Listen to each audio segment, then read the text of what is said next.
This is CUNY TV, the City University of New York. Hello, I'm Doug Muzzio. This is City Talk. He's an award-winning newspaper columnist, a scholar and an activist, a leader of the 1968 Columbia anti-war protest, a founder of the Young Lords, a scourge of political corruption and governmental incompetence. He's a New York City treasure.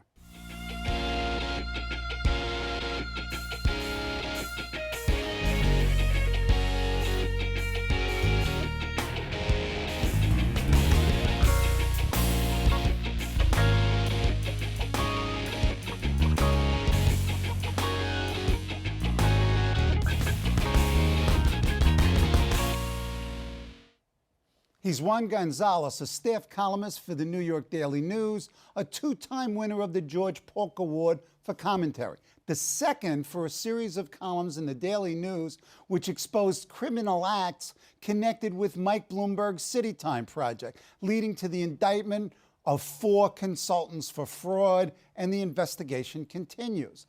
Juan is co-host of Democracy Now! With Amy Goodman. Since it began 15 years ago, he's former president of the National Association of Hispanic Journalists, where he was inducted into its Hall of Fame. He has authored 4 books. The most recent, co-authored with Joseph Torres, is News for All the People, the epic story of race and the American media, which is the subject of today's conversation. Welcome. Well, thank you, Doug. It's my pleasure to be here. It's an honor and a pleasure, and congratulations on the book. It really is a revelation.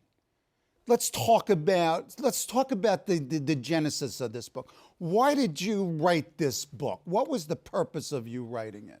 Well, Doug, I've been now a professional journalist for almost 35 years, and one of the things that's always amazed me is how journalists investigate everything around them, but they don't ever really take a look at the role of our own institution, the press in American society, and there's enormous dissatisfaction among the public with the press in general, anger in some communities about press coverage, but no real attempt to try to understand why we've been doing such a lousy job providing news to the American people. So I became increasingly frustrated with the failures of the press in America. But I realized that I didn't really understand how the system had gotten to be where it is today. So Joe and I decided about 10 years to go back and analyze the evolution of the American media system, and specifically because African Americans and Latinos especially feel almost assaulted on a daily basis by the media, why the media had such a hard time being able to provide accurate and comprehensive coverage of race in America. So that really was the genesis, trying to understand why we as journalists have done such a lousy job. In fact, this book is really 2 books. It's a book about the development of the system of news and your development of a theory of that system of news, and then the account of the struggle along what you call the fundamental fault line of race and ethnicity that shape both mainstream and dissident media. And you do a really pretty remarkable job of talking about the stories of the Hispanic, African American, Native American, and Asian American news, which most of us never, ever realize. Let's start with, in a sense, the first book. Talk about sort of the development of the American media and talk about your theory of its development. Well, I think several parts that we try to document in the book is, number one, is that our system of news has never been a free market system, but in fact, government policies, federal government policies, have played key roles throughout the history of the country in determining how a free press in America will operate. So government policy has played a critical role, and the government policy has usually been in reaction to technological development in how news and information is disseminated. That technology itself is a revolutionary force. It destabilizes the existing media order every time a new technology comes along, and then the old media moguls, the new rising media moguls all go to the government and say, come up with new rules of operation for our system. Right. So every time a new technology upsets the existing order, the government has to step in and come up with new rules for how the system will operate. And it's happened well, initially with the telegraph, then with early radio, then with the development of cable television, and now, of course, with the internet. Every one of those new technologies destabilized the existing media order and required the government to step in. And so we've tried to chart how that happened, and also the various stakeholders, the citizen groups, the journalists, the owners of media systems, as they fight to try to get the government to adopt rules that they feel are of most benefit to them. And there's always a question as to what are the rules that are of most benefit to the society. And what you do is really, I mean, it almost reads like a work of detailed fiction in terms of these conflicts. But start at the beginning. I didn't realize the importance of the post office and the role of the debates over the post office and how those debates structured the way the newspaper revolution occurred. All right. Well, it's to me, it's critical. The post office, we talk about it now as this relic that needs to be done away with, but the post office was the first internet. It was a system that the founders of the country, the original founders in 1792, when they adopted the Postal Act of 1792, were determined that because the country was a young republic scattered over huge territory, that how information flowed to the citizens of the republic was critical to maintaining a sense of a nation and to holding leaders accountable. So Washington, Jefferson, Franklin all favored the government delivering newspapers for free to the people, because the main job of the postal system throughout the 19th century was not the delivery of private letters. Right, that was an eye-opener. It was the delivery of newspapers. 90% of the traffic of the United States postal system throughout the 19th century and into the 20th century was the delivery of newspapers to the people, not letters. And so therefore, it was a huge information distribution system, the post office was. And the leaders felt that this information was so vital that it should be delivered free by the government. Others, like Madison, Burke, and others wanted a market-driven system. Whatever it costs to deliver a newspaper, that's what should be paid. As often happens in the United States, the founders came up with a compromise. It would be neither free nor at market cost. It would be something called second-class postage. Subsidized rates for newspapers. As a result of that decision, the United States developed the most intensive newspaper culture, more newspapers per person than any country in the history of the world. And no matter where you were in the United States, in the rural areas, in the cities, the government was delivering newspapers at subsidized rates, and it allowed more newspapers to be read. Tocqueville talks about it when he did his trip through the United States, how he was amazed that wherever he went, the American people were reading newspapers. And so this was instrumental in terms of how the people got information about their government, how they held their leaders accountable, competing newspapers in many towns. And so that was an essential decision that really created a very decentralized system, because in many countries, like in Europe, the press of the capital city was the press of the nation. Not so in the United States. In the United States, wherever you went, in any small town, there was a local newspaper reporting the local news.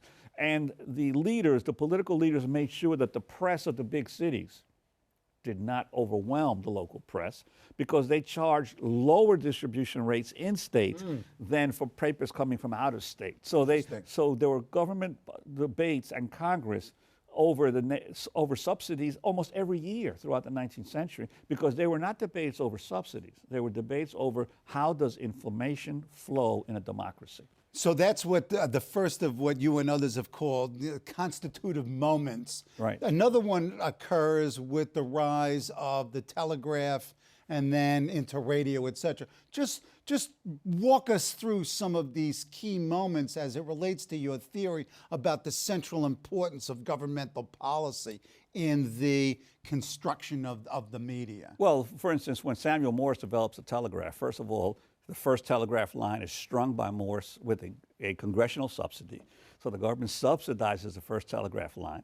And then Morse decides that his invention is so powerful that he offers to sell his patents to the United States government.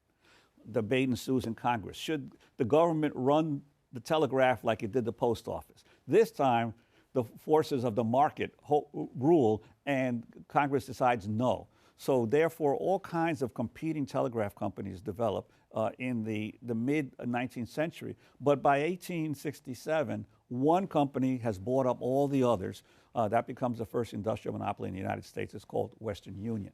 And Western Union becomes sort of the gatekeeper to information flow in America throughout the late 19th century, because as a monopoly, it charges such high rates that only business people can use the telegraph on a regular basis. And then it makes an alliance with a rising new cooperative of newspapers called the Associated Press to give the Associated Press preferential rates of the use of its wires for its newspaper dispatches, on the condition that all the Associated Press papers in the country agree never to criticize the Western Union monopoly.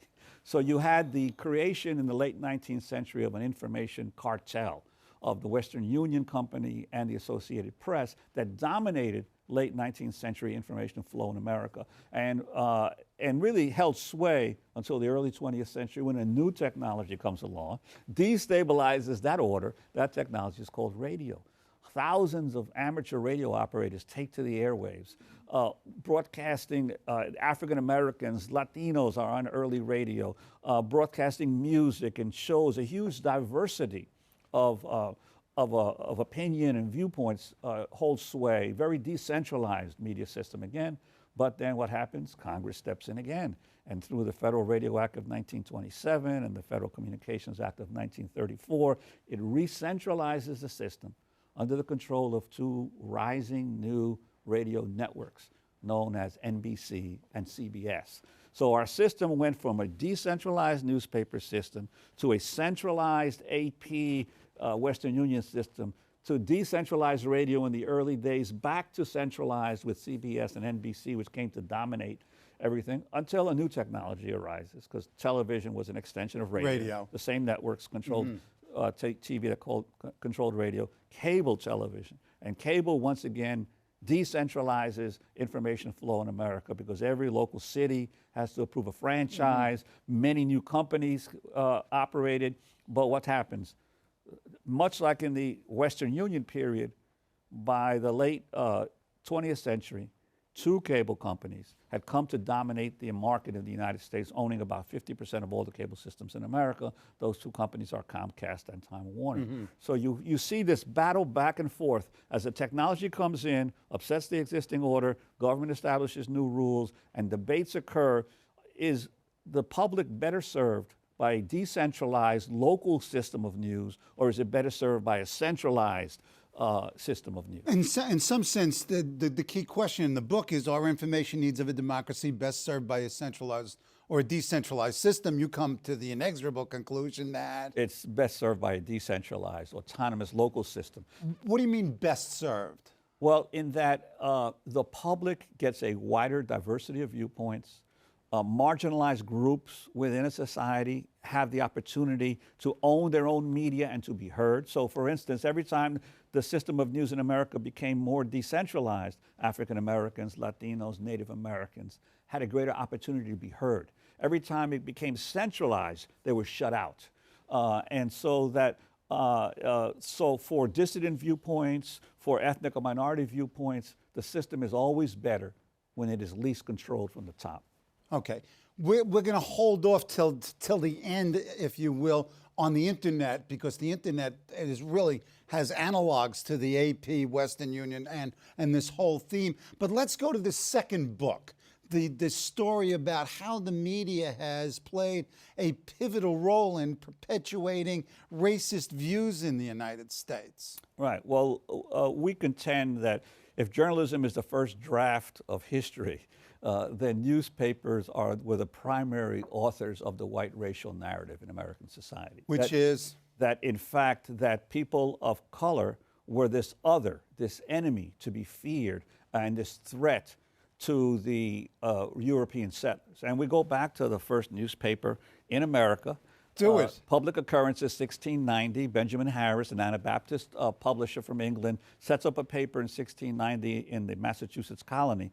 But the first edition of that paper the bulk of the content were articles about the miserable savages and the skulking Indians that the settlers were confronting. And when you actually read the content of early colonial newspapers, two huge themes keep coming up over and over again. The threat of the Native Americans. Newspapers were largely an intelligence sheet alerting the settlers to how to better control the Native Americans. And two, the threats either of African slaves, slave insurrections, individual slaves committing violence against their masters, or of free blacks in the North hurting the public order by being rowdy, paupers, criminals. And this is, we're talking about the cheap labor. We're talking about the 1700s. These were the themes. So that... It's sort of got a modern flavor. Yeah, it's got that modern flavor to it, yes. So that you see from the very beginning, the press in America, a major topic was race. Was the Native Americans, was the Africans in the midst of the settlers. And therefore, and not only race, but almost always, the only positive articles that you found about Native Americans or Africans in those days were either Indians who fought with the white settlers or slaves who reported planned insurrections. Those were the good Africans and the good Indians. Everyone else was a threat to white society. So that became sort of the template for what we call the white racial narrative. And then, of course, the other aspect is the despicable role played by the press in actually fomenting racial violence. Right. I mean, and we have many examples in the book. Scores of examples. Of newspapers and radio stations, not merely misrepresenting the lives of African Americans. No, or but Latinos, string them up, kill them, beat them. Organizing, and in some cases, the editors and publishers actually incited the mobs and led the mobs on attacks, whether it's on Chinese miners in the West, or on Native Americans, or on African Americans and Latinos. But at the same time, in the book, you recall the lives of unsung pioneering Black, Latino, Native American, and Asian American journalists who challenged the worst aspects of this white-owned media. And you've got these heroes, and some of the unsung heroes, in fact, were singers. Yeah, right. Talk a little bit about some of the unsung heroes. Well, I mean, it is amazing that there was such a vibrant alternative press among African Americans and Latinos throughout the country and Asian. Most people don't know there were 25 Spanish language newspapers in the city of New Orleans alone before the Civil War. Yeah. There were 25 to 30 Chinese language newspapers in the United States before the turn of the 20th century, including the first Chinese language news daily paper in the world, which was in Sacramento, California, not in China. Wow. The Sacramento Chinese Daily News in the 1855. So that you had this rich press made possible by the government policies on the postal system. As long anybody who could print a paper, the government would deliver it. All right, so you had a vibrant early press. But then there were all of these courageous journalists who had to withstand enormous hostility from their local communities. You're perhaps most aware of Ida B. Wells. Absolutely. The great publisher of the Memphis Free Speech and Headline, who was basically driven out of Memphis because she was covering a lynching of her friends of hers. Three friends who were killed in Memphis. And became a national spokesperson. And a crusader against lynching. But there were others like singer, Pedro Gonzalez is my favorite. Pedro, okay, right. Pedro Gonzalez was a radio announcer in Los Angeles in the 1930s. A great singer, had already had a few hit records. He was offered a radio show, and he would go on in the mornings, early in the mornings on his radio shows, and his group would sing to the farm workers as they were heading out into the fields in Spanish. But then in the early 1930s, President Hoover initiates a mass deportation program. Yep. It's amidst the Depression. The Hearst newspapers are calling for expulsion of all of these Mexicans who were threatening the jobs of Americans. And so Hoover deports about 1 million Mexicans within an 18-month period. Pedro Gonzalez is one of the few people on radio at the time who's so upset about this that he turns his show into exposing the human rights violations. He's immediately arrested by the Los Angeles District Attorney on a trumped-up rape charge, convicted, and sentenced to San Quentin prison. And he's there until 1940, when the young woman he was convicted of raping recants her testimony, admits she was put up to it by authorities, and they have to let him out of jail. But then when they let him out of jail, they immediately deport him to Tijuana, where he remained for the next several decades as a popular radio announcer just across the border in Tijuana. And then he moves back to California in his 90s and dies in Lodi, California. But here's a man who spoke truth to power, who raised inconvenient facts at a time of terrible repression against the Mexican community in this country, who was jailed, who was deported, and who was silenced.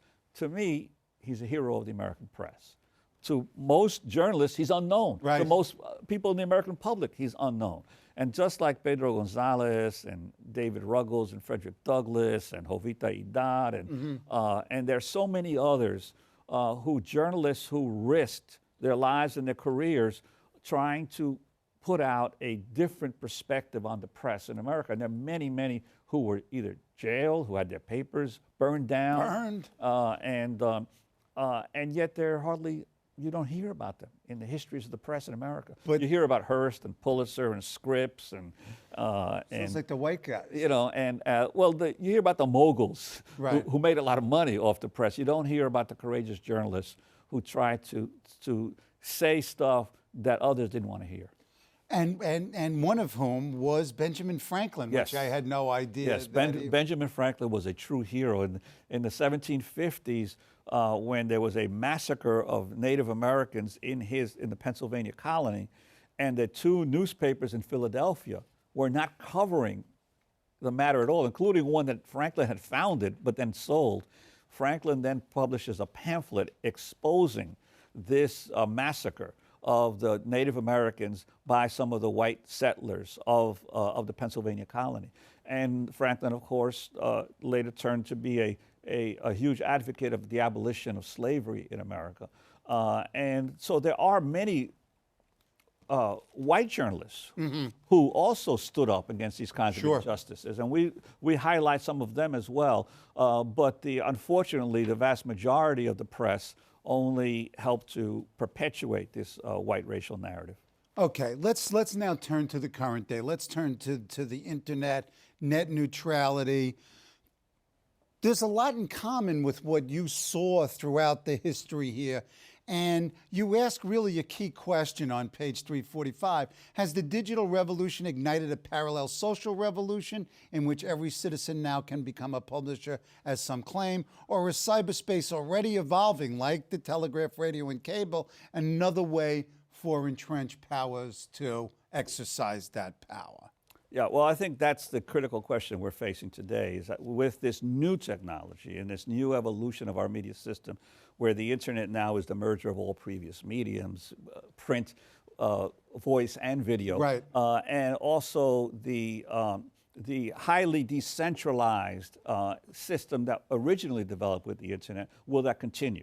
And of course, we say that the big battles that are being waged right now out of public discussion. Almost totally. Right, because you don't hear about it in the media coverage of this stuff, are battles over what is the future of net neutrality on the internet. Define net neutrality. Do the people who control the pipes in which the ISPs, the internet service providers. The service providers have the right to slow up or speed up content based on the ability of certain people to pay for that content because right now, if you set up a website, people can access your website at the same speed that they can access the New York Times website or CNN's website.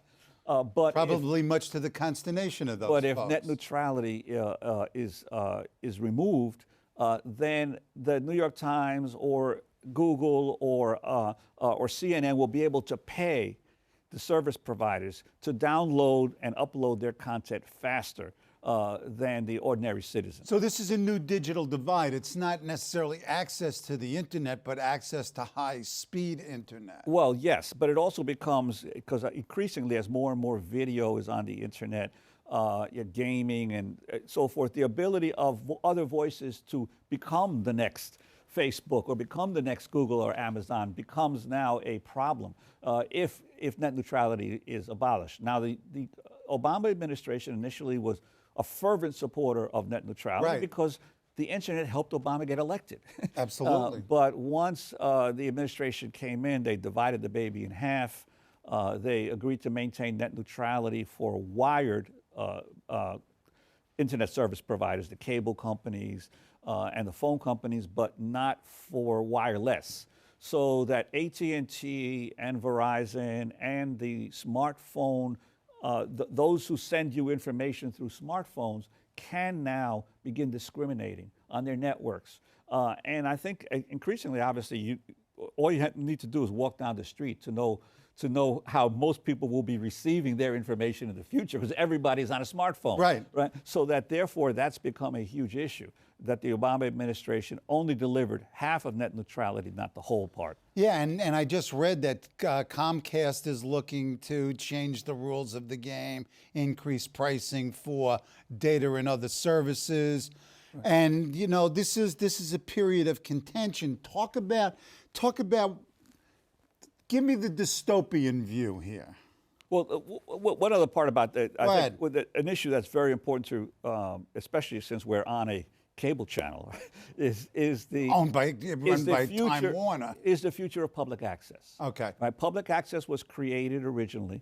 The government channels, the public access channels were created because the cable companies needed local franchises. Right. And in exchange for using rights of way of the streets of a city, they had to give something back to the public. Right. So that was a few channels that they gave. But those were in the days when most cable systems had 16, 17 channels. Right. Now they have hundreds of channels. Right, and thousands. Yet they're still limiting public access to just a few, a tiny percentage. And nobody in government is... And no one is raising a ruckus. Not only that, but the cable companies pay a franchise fee to the city of New York, let's say, of 5%, for their video service. They are now using the same lines to provide internet service and to provide phone service, but they pay no franchise fee for that, right? And so they're only paying for their video service, which is their old service. Okay, what are we going to do about this? Oh, wait a second. Congress has to pass a new constitutive law that the cable companies should pay the same franchise fee to local governments for their video, for their internet and phone service as they pay for their video service. That automatically would unlock huge new revenue sources for local media, for local government, because the cable companies are gold mines today. They're making so much money. Yeah, but you're not very sanguine about this, are you, given the power of money? Well, I think it's a battle that has to be waged. Okay. Because otherwise, people are saying, what will be the new model to finance full-time good journalism in the future if the old advertiser-driven model in newspapers and television and radio is falling apart? Well, you got to go where the money is. The money in the media in America today is in the cable companies. It's in the cell phone providers. Those are the powers. Look who did Comcast buy? They bought NBC. Well, they're going to buy the content provider. We got to stop. Just, I mean, you got to come back. We've got to talk about this, and we've got to also talk about your writing here, because, I mean, come on, we want to talk 911, we want to talk City Times, so you're coming back. Absolutely. Thank you. My thanks to Juan Gonzalez for joining us today. See you next week here on CUNY TV. Juan. Thank you. Excellent.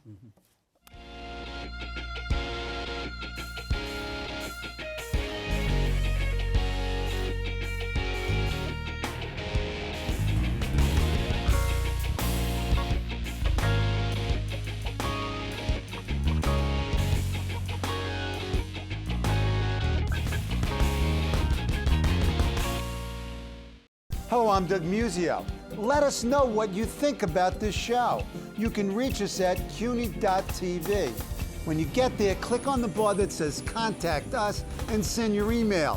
Whatever it is. Thanks, no thanks, obnoxious, do it. Send it.